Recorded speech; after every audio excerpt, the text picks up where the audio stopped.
Says आरती निद्रा, आहार आदि जीवात्माओं के आवश्यक जरूरतों में से है, क्योंकि जिसे जो भी शरीर मिला है उसे ऊर्जावान रखने के लिए यह सब करना अति आवश्यक हो जाता है। हर कलाओं से युक्त अवतारों को इसकी कोई आवश्यकता नहीं, किंतु शरीर में होने के कारण ये शरीर के कुछ प्रत्यक्ष नियमों का पालन करते हुए से दिखते हैं।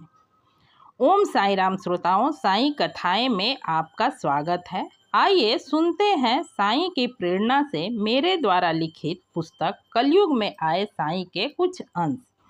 आपसे आग्रह है कि वीडियो को अंत तक अवश्य ही सुने, साथ ही लेख और मेरा वाचन पसंद आए तो कमेंट करके अवश्य बताएं। वीडियो को लाइक एवं चैनल को जरूर सब्सक्राइब करें। तो आइए शुरू करते हैं आज की रचना, जिसमें हम शिरडी में होने वाली चौथी आरती यानी सेज आरती के बारे में जानेंगे। यह आरती रात्रि के 10 बजे की जाती है। इस आरती की शुरुआत भी काकड़ आरती यानी प्रातःकालीन आरती के साथ ही हुई। उन दिनों बाबा एक दिन द्वारका माई और एक दिन चावड़ी में रात्रि विश्राम किया करते थे। जिस दिन साईनाथ चावड़ी में रात्रि विश्राम को जाते, उनके भक्त द्वारा द्वारका माई में उनके साथ भजन कीर्तन करते, तरह तरह के वाद्य बजाते, नाचते गाते हुए एक भव्य समारोह की तरह उनके साथ उन्हें चावड़ी तक छोड़ने जाते। वहां पहुंचकर पूरे भक्ति भाव से यह आरती की जाती। आज भी प्रत्येक गुरुवार को इस समारोह का आनंद लिया जा सकता है। बाबा की एक सुंदर तस्वीर को पालकी में रखकर मधुर वाद्य ध्वनि और जयकारे के साथ यह पालकी समारोह समाधि मंदिर से चावड़ी तक की यात्रा करती है। किंतु अब यह समारोह छोटे रूप में केवल संस्थान के लोगों द्वारा ही संपन्न किया जाता है। बाकी भक्त दर्शन लाभ उठा सकते हैं। शुरू में काकड़ आरती की तरह सेज आरती भी एक दिन छोड़ कर की जाती थी। इस आरती में कुल 5 पद हैं। संत तुकाराम जी ने एक पद की रचना की, श्री राम जनार्दन स्वामी जी ने एक पद की रचना की, श्री रामेश्वर भट्ट जी ने एक पद की रचना की, श्री कृष्ण जानी भीष्म जी ने 2 पदों की रचना की। बाबा के इन 4 परम भक्तों ने मिलकर इन 5 पदों की रचना की है। बाबा साईनाथ के भक्त चाहे वो शिरडी में हो या संसार के किसी भी कोने में, बाबा को सदा अपने पास अपने साथ ही मानते हैं। साईं बाबा ने अपने 5वें वचन में कहा भी तो है, मुझे सदा जीवित ही जानो, अनुभव करो सत्य पहचानो। इसी भाव, इसी श्रद्धा के वशीभूत सेज आरती का यह दृश्य बड़ा ही मनमोहक और आनंददायक होता है। बाबा की सुंदर सजीव मूर्ति पर से सारे भारी वस्त्र आभूषण, फूलों की माला वगैरह उतार कर उन्हें हल्का आरामदायक वस्त्र पहनाए जाते हैं। गले में बस एक रुद्राक्ष की माला को रहने देते हैं। ऐसी परंपरा है कि जो और जैसा श्रृंगार बाबा की मोहिनी मूरत की होती है, बिल्कुल वैसे ही श्रृंगार उनके समाधि की भी की जाती है। उसके बाद शुरू होती है साईनाथ की 5 पदों की सेज आरती, जिसका मुख्य भाव है, हे साईनाथ, हे मेरे स्वामी, अब आप सुख की निद्रा लें। मैंने सच्चे हृदय और भक्ति भाव से अपने सामर्थ्य अनुसार आपके शयन की व्यवस्था की है। हे साईनाथ, आप पूरे दिन हम भक्तों का एक माँ की भांति ख्याल रखते हैं।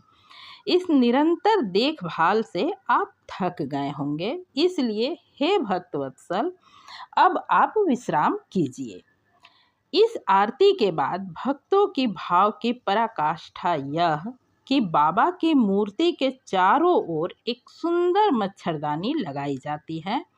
ये भाव भक्तों का अपने ईश्वर, अपने सद्गुरु के प्रति अति आस्था, प्रेम और विश्वास को उन तक पहुँचने का एक माध्यम मात्र है। वरना यह परम सत्य और सर्वविदित है कि साईनाथ चिर जागृत हैं। निद्रा, आहार आदि जीव आत्माओं के आवश्यक जरूरतों में से है, क्योंकि जिसे जो भी शरीर मिला है उसे ऊर्जावान रखने के लिए यह सब करना अति आवश्यक हो जाता है। हर कलाओं से युक्त अवतारों को इसकी कोई आवश्यकता नहीं। शरीर में होने के कारण ये शरीर के कुछ प्रत्यक्ष नियमों का पालन करते हुए से दिखते हैं। वैसे तो सिर्फ श्री कृष्ण को ही 16 कलाओं से युक्त अवतार माना गया है, पर शिरडी में श्री साईं के अति करीब रहने वाले भाग्यशाली लोगों ने कई कई बार अपनी आंखों से देखा और महसूस किया है कि साईनाथ में हर कला मौजूद थी। ऐसे अवतार श्री साईं का थक जाना, विश्राम की आवश्यकता होना, निद्रा लेना भी उनकी माया द्वारा रचा गया एक भ्रम ही है। वरना श्री दाभोलकर जी द्वारा रचित ग्रंथ श्री साईं सचरित्र में ऐसे अनेकों उदाहरण मिलते हैं जब शिरडी वासियों की नज़रों में निद्रा में मग्न साईं को सैकड़ों मील दूर किसी भक्त ने अपने पास पाया। श्री साईनाथ की निद्रा अवस्था, उनके लिए भोग एवं विश्राम की व्यवस्था करना, यह एक भ्रम होते हुए भी भक्ति भाव के साथ प्रेम और श्रद्धा पूर्वक किया गया कार्य ईश्वर को स्वीकार है। यह सब सगुण उपासना का एक अंग है। अपने आराध्य की यह उपासना गृहस्थ आश्रमियों को भी सुलभ है। क्योंकि मानव स्वयं शरीर यानी साकार रूप में है, इसलिए अपने आराध्य का अपने मनोभाव के अनुरूप सुंदर प्रतीकात्मक मूर्ति बनाकर उसके पूजन एवं सेवा में ही सुख पाता है। निराकार उपासना हर किसी के लिए संभव नहीं है। वैसे भी मूर्ति और मंदिर तो क्या, भक्त के प्रेम और श्रद्धा से बंधे भगवान ईंट गारे से बने स्तंभ से भी प्रकट हो सकते हैं। तभी तो प्रहलाद की भक्ति और विश्वास के कारण भगवान विष्णु ने नरसिंह अवतार लिया था। इस अवस्था और विश्वास के साथ होती है श्री साईनाथ की यह सेज आरती। इस आरती के बाद बाबा के सुखद और बाधा रहित निद्रा को ध्यान में रखकर बड़े ही सुंदर ढंग से श्री साईं की मूर्ति के चारों ओर मच्छरदानी लगाई जाती है। इस आरती की समाप्ति पर भी कोई प्रार्थना नहीं की जाती। भक्तों द्वारा सम्मिलित स्वर में सिर्फ जयकारा लगाया जाता है। श्री सच्चिदानंद सद्गुरु साईनाथ महाराज की जय। ओम राजाधिराज योगीराज परब्रह्म साईनाथ महाराज की जय। श्री सच्चिदानंद सद्गुरु साईनाथ महाराज की जय। श्री साईनाथ की 4 आरती होती है, पर ध्यान देने पर एक बात समझ में आती है। दोपहर यानी मध्याह्न आरती और सायंकालीन यानी धूप आरती के समय ही प्रार्थना की जाती है। भोर की काकड़ आरती और रात्रि में होने वाली सेज आरती के समय सिर्फ जयकारा लगाया जाता है, प्रार्थना नहीं की जाती। सामान्य दृष्टि से यह बात कुछ असहज सी लगती है, पर गहराई से सोचने पर जो बात सामने आती है वह भक्त और भगवान के बीच की ऐसी अद्भुत बंधन को दर्शाता है कि मन आह्लादित हो उठता है।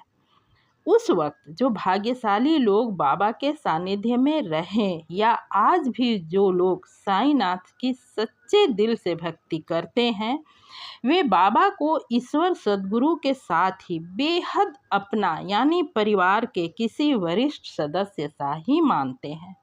इसमें कुछ गलत भी नहीं है। इंसान किसी से सच्ची घनिष्ठता तभी महसूस कर सकता है जब वह उसे अपने जैसा लगे। प्रार्थना का एक अर्थ मांगना भी है। यूं तो भक्त पर कोई संकट आ जाए वह आधी रात को भी अपने ईश्वर को पुकारता है और ऐसा करने में कोई दोष भी नहीं है। यहाँ ऐसी परंपरा बनाने के पीछे भक्तों की भावना यही रही होगी कि अल सुबह और रात्रि विश्राम को जाते वक्त साईनाथ को परेशान ना किया जाए। पूरे दिन तो श्री साईं का दरबार लगता ही है और बाबा सबकी फरियाद सुनते ही हैं। कैसा अद्भुत है यह भक्तों का अपने साईं के प्रति यह प्रेम, कैसा न्यारा है प्रभु साईनाथ का अपने भक्तों के प्रति ये चिंता। यह आरती ऐसे समय में होती है जब इंसान दिन भर के अपने सारे कामों से निवृत्त हो आराम की मन स्थिति में होता है। रात्रि विश्राम से पहले बाबा का जयकारा मन को शांति सुकून प्रदान कर सुखद नींद की ओर अग्रसर करता है। आज के लिए इतना ही। यह लेख और मेरा वाचन पसंद आया हो तो वीडियो को लाइक और चैनल को जरूर सब्सक्राइब करें। पूरा वीडियो सुनने के लिए हार्दिक धन्यवाद। ओम साई राम। इत उतना डोल मनवा साईं साईं बोल।